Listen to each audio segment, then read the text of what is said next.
यही देख करके बार बार आपको समझाया जाता है, ए भाई चूक मत करो। किसी से वैर थोड़ी है, द्वेष थोड़ी है। कोई संत यदि आपसे बात करता है तो आपके ऊपर कृपा नहीं, क्यों बात करेगा? क्या लेना है? आपको लगता है हमारे द्वारा कुछ चलता है, हम कुछ है? नहीं नहीं, भ्रम मत करिए, कोई भ्रम मत करिए। आपके लिए वो आपसे बात करते हैं, आपके कल्याण के लिए आपसे बात करते हैं, आपके कल्याण के लिए वो आपको डांटते हैं, आपके कल्याण के लिए आपको दुलार करते हैं। दोनों बातें समझ लीजिए। जो लाडली लाल में चित्त लगाए हुए हैं उनको कहीं किसी सुख की आकांक्षा नहीं।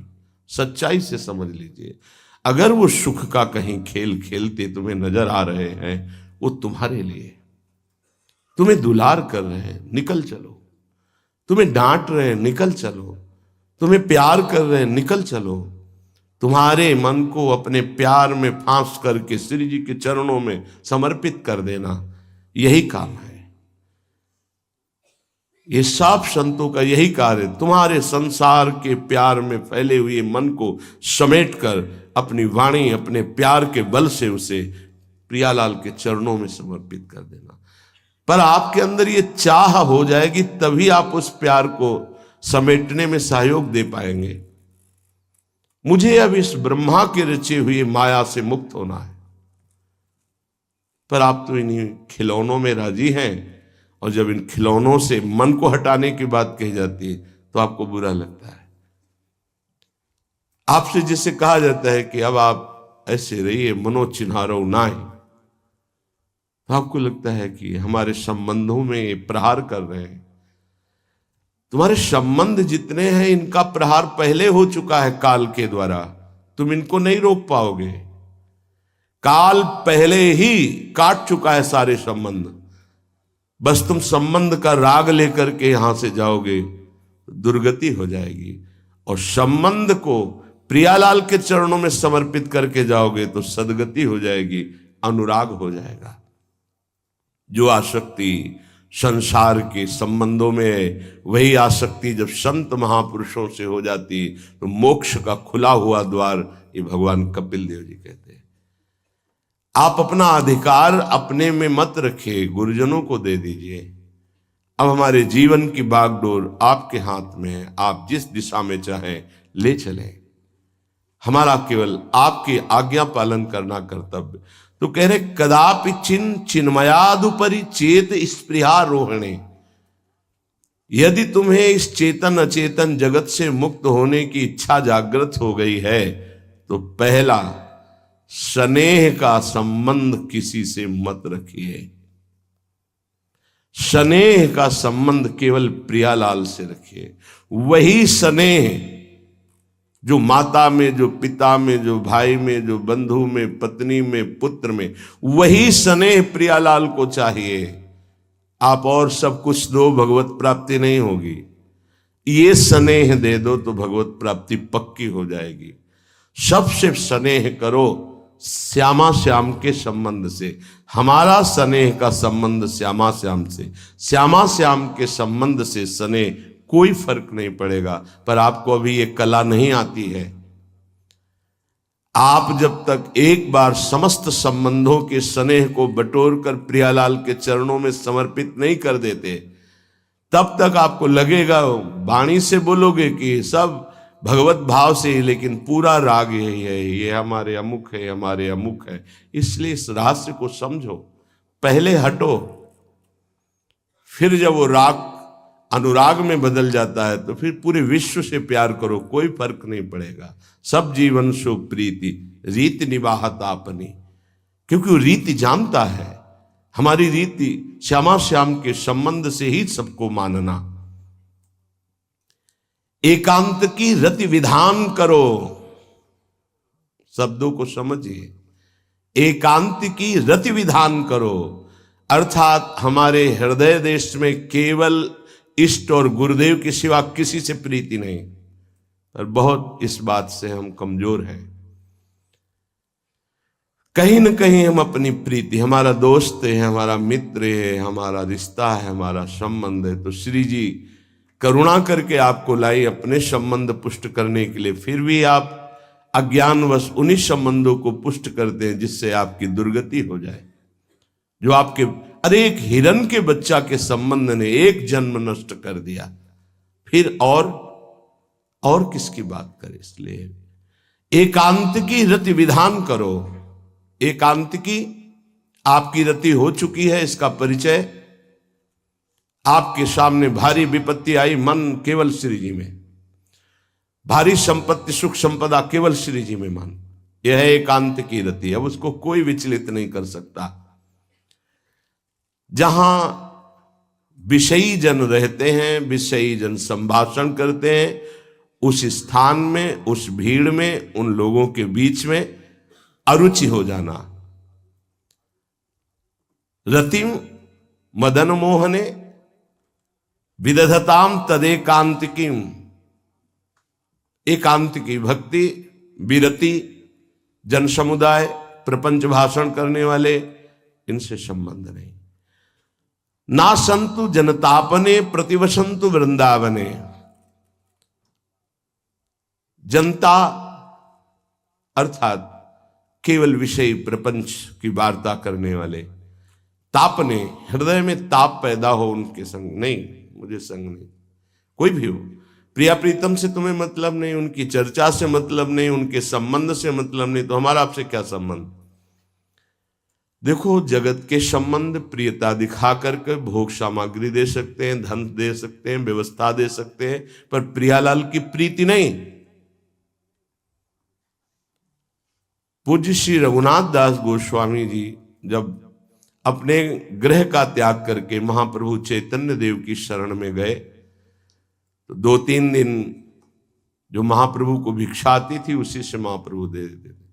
उनको लगा कि नहीं, जीवन जब महाप्रभु को समर्पित है तो हमको जीने का ढंग सीखना चाहिए, कैसे हम विरक्त होकर के जिए।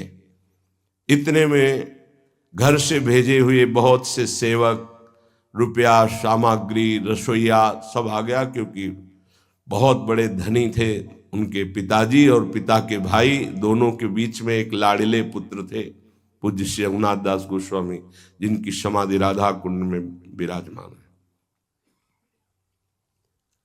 अब सुंदर सुंदर पकवान, भोग सामग्री घर के भेजे हुए रसोइये सब बनाते, प्रभु को भोग लगता, महाप्रभु चैतन्य देव को भी।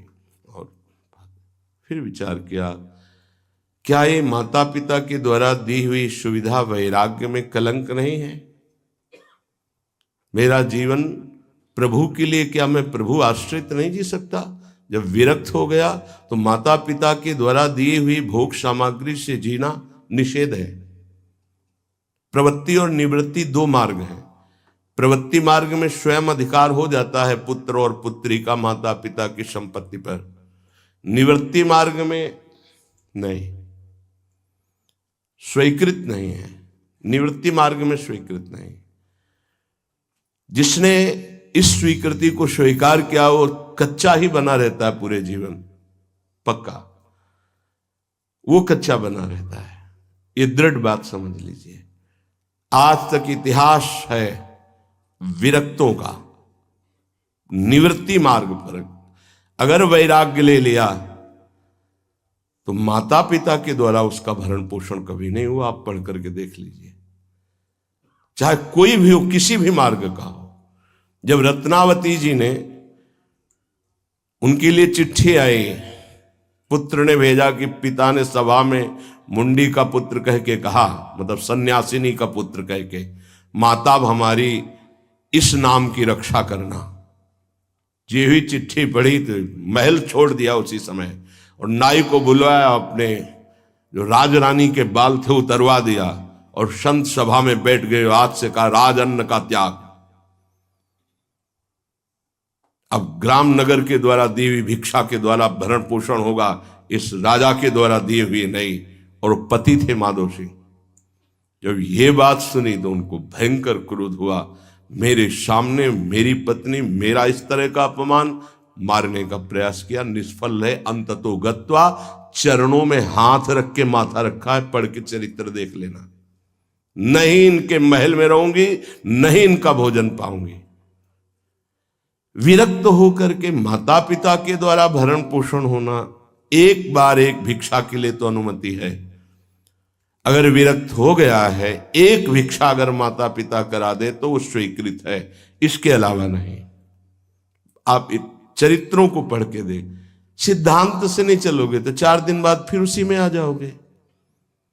जब हम विरक्त हो गए, पूरे विश्व का भरण पोषण प्रभु करते, तो मेरा नहीं करेंगे क्या?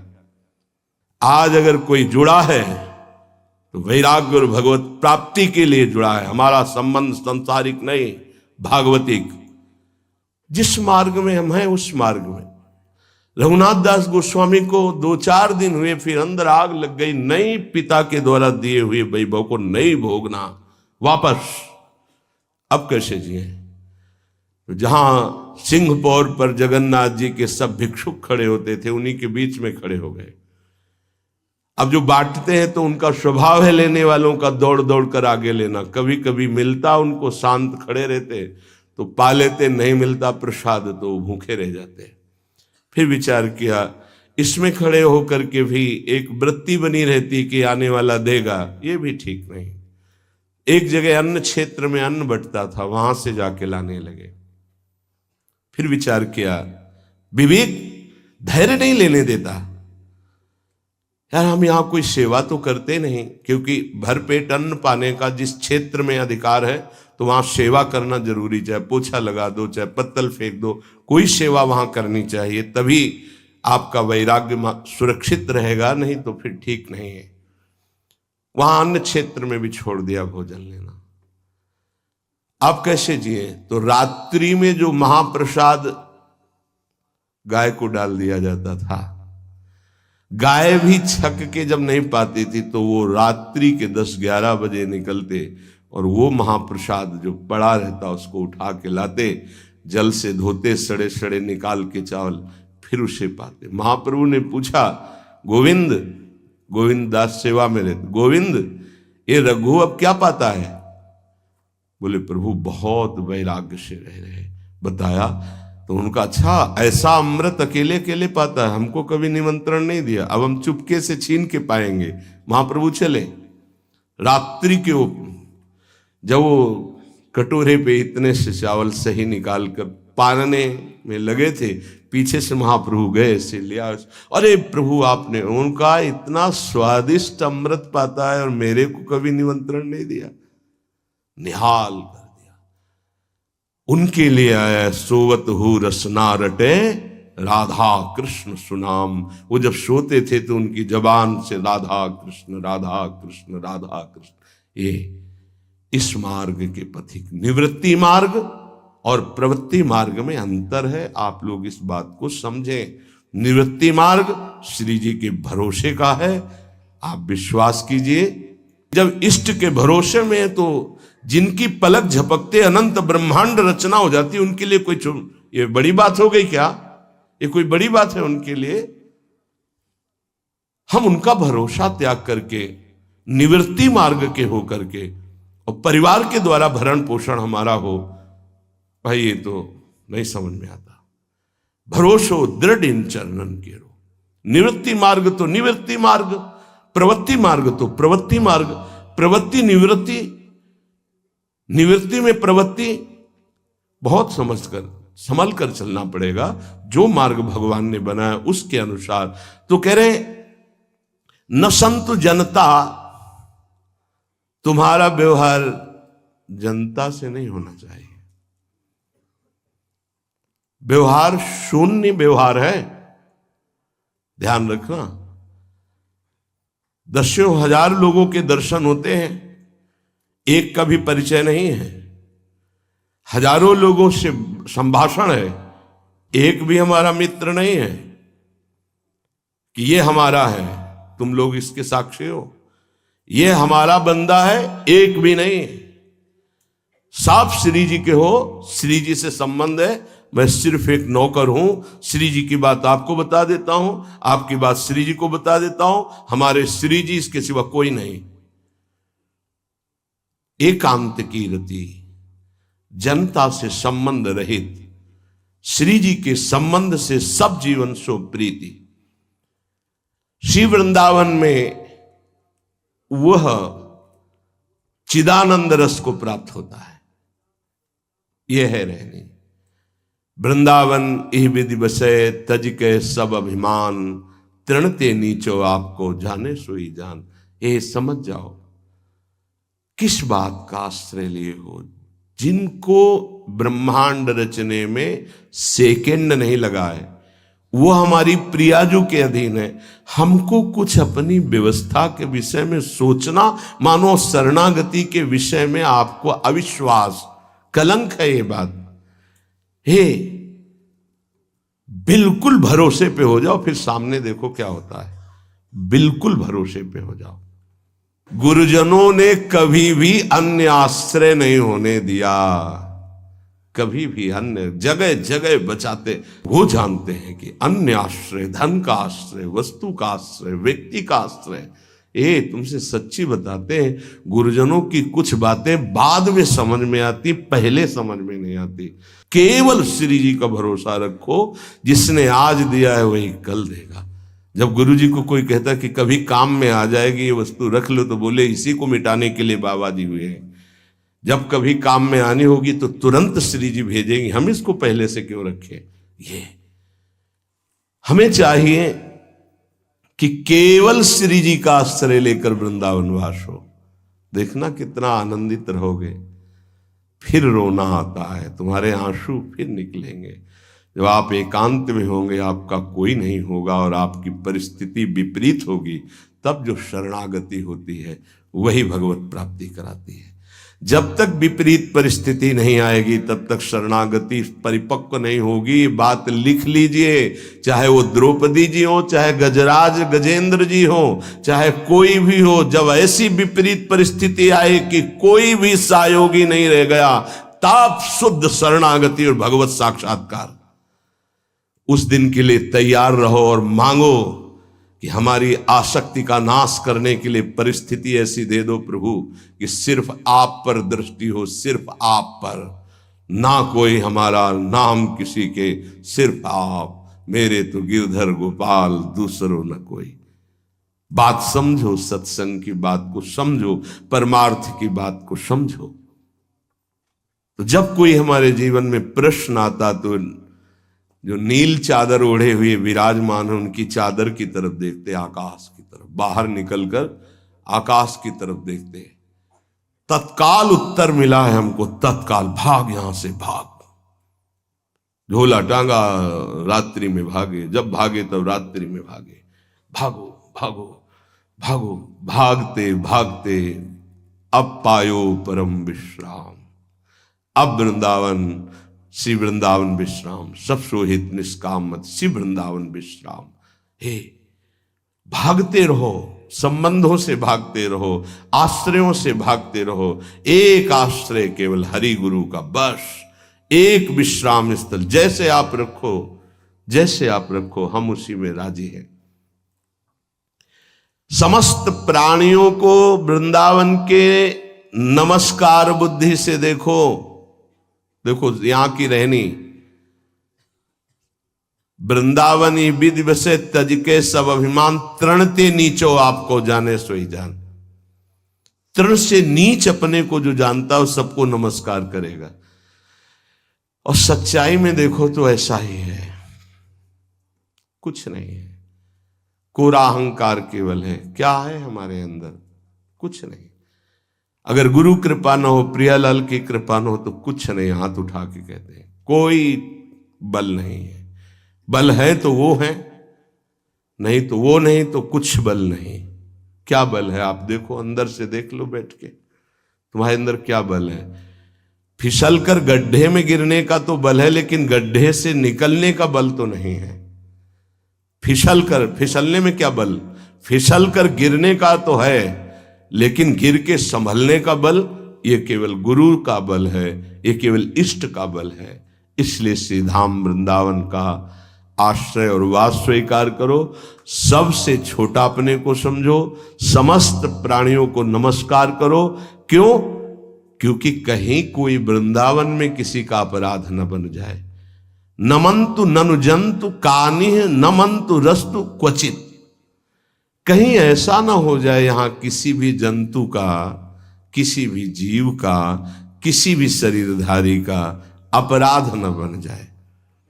अगर वृंदावन में कोई अपराध ना बनने पावे और सबको हम नमस्कार करके रहें और श्री जी का केवल भरोसा रहे, तो आप चमत्कार देख लेंगे, अध्यात्म आपके अंदर प्रकाशित हो जाएगा। जैसे जैसे अध्यात्म प्रकाशित होता है वैसे वैसे शांत होता चला जाता है, मन शांत होता चला जाता है, कोई वासना हृदय में नहीं रहती। पूज्यपाद श्री उड़िया बाबा जी महाराज से प्रश्न किया, पीछे वर्णन किया गया था कि बड़े बड़े महापुरुषों की ये लोग निंदा क्यों करने लगते हैं, क्यों द्वेष करने लगते हैं? वो तो किसी से द्वेष नहीं करते।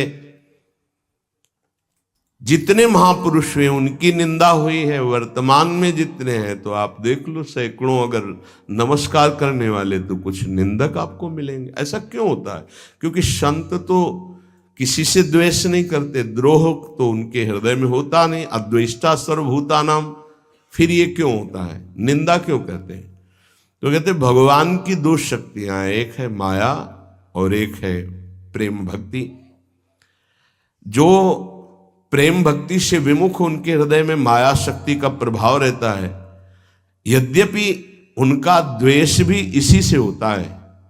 उनकी महानता देख करके वो वहां चल तो सकते नहीं, तो उनका द्वेष बन जाता है। महानता देख करके उसमें चल नहीं पाएंगे। जैसे कहावत में आता है कि एक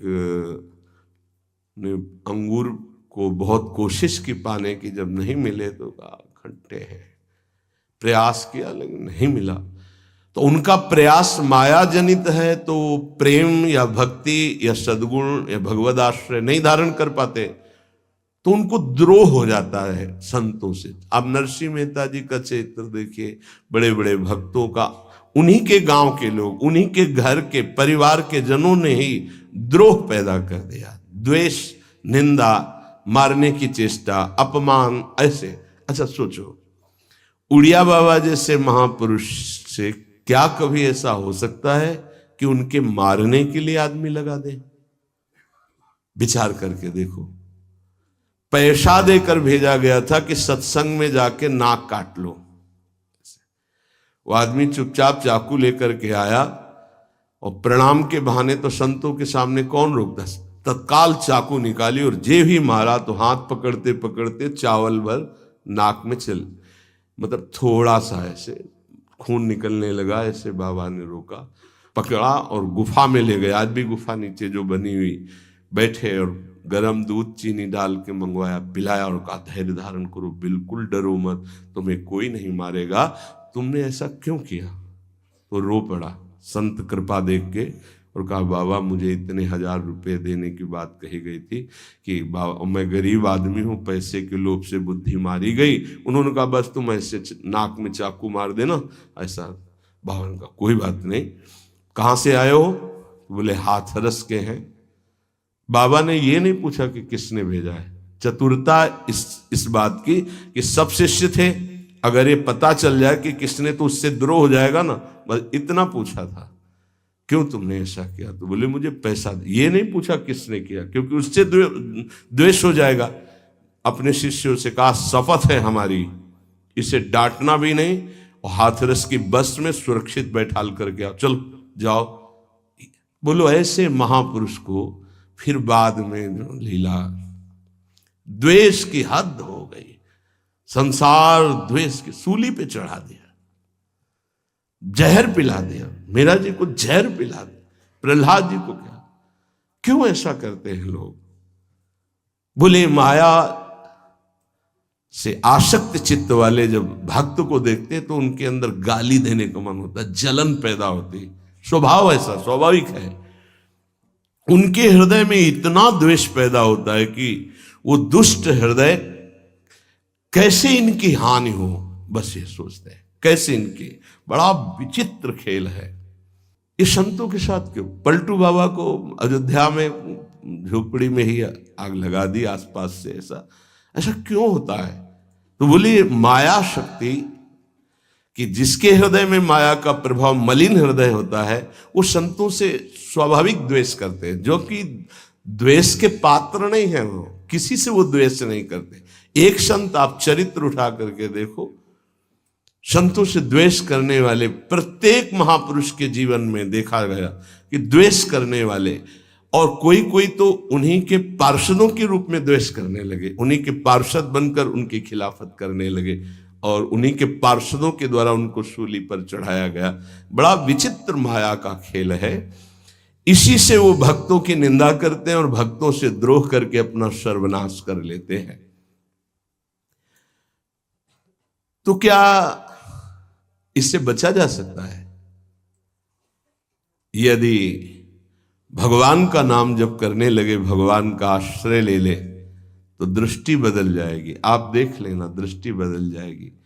नाम जापक सहृदय होता है, वो घोर पापी पर भी प्यार करता है। लोग समझते नहीं उनके हृदय को। घोर पापी को भी वो प्यार करके भगवान से मिलाना चाहते हैं। यदि आप नाम जप करते हैं तो आप बच सकते हैं, नहीं संत द्रोह की वृत्ति अंदर पैदा हो जाएगी। ये माया है। ये जहां किसी महापुरुष का यश सुन तो वही निंदा शुरू कर देता है, क्योंकि माया उसका पतन कराती है और भक्ति उत्थान कराती है।